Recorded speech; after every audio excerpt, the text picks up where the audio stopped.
বাংলায় প্রথমবার পশ্চিমবঙ্গ দিবস পালন। প্রধানমন্ত্রীকে ধন্যবাদ জানিয়ে চিঠি মুখ্যমন্ত্রীর।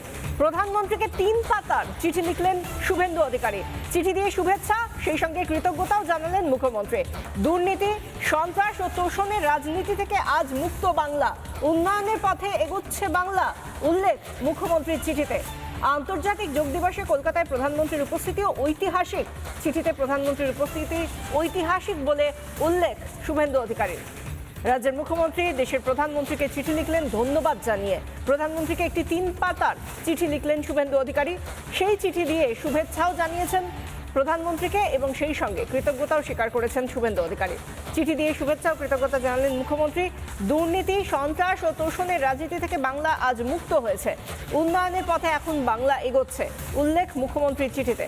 আন্তর্জাতিক যোগ দিবসে কলকাতায় প্রধানমন্ত্রীর উপস্থিতি এবং সেই উপস্থিতি ঐতিহাসিক, সে কথাও চিঠিতে উল্লেখ করেছেন মুখ্যমন্ত্রী শুভেন্দু অধিকারী।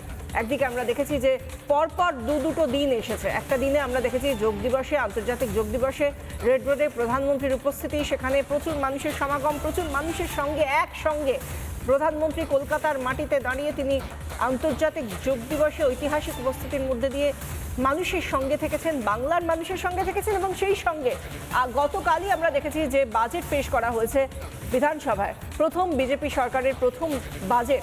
সেই বাজেটে যেভাবে দিশা দেখানো হয়েছে বাংলাকে এগিয়ে নিয়ে যাওয়ার জন্য, অর্থনৈতিকভাবে, পরিকাঠামোর দিক থেকে, সমস্ত দিক থেকে, শিক্ষা, নিয়োগ, শিল্প, সমস্ত দিক থেকে যেভাবে এগিয়ে যাওয়ার বার্তা দেওয়া হয়েছে এই বাজেটের মধ্যে দিয়ে, তার থেকেই বোঝা যায় যে দুর্নীতি, সন্ত্রাস, তোষণ, এই সমস্ত যা যা 15 বছর ধরে বা তার আগে থেকে যা যা চলেছে এই বাংলায়, তার থেকে মুক্ত হচ্ছে বাংলা।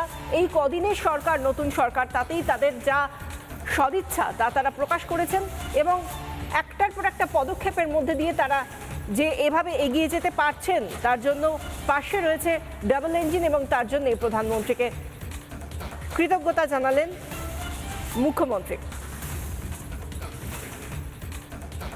নানা ধরনের কন্টেন্ট দেখার জন্য লাইক করুন, শেয়ার করুন আমাদের ফেসবুক পেজ, সাবস্ক্রাইব করুন আমাদের ইউটিউব চ্যানেল। পাশাপাশি অন্যান্য ব্রেকিং নিউজের জন্য অবশ্যই চোখ রাখুন রিপাবলিক বাংলায়।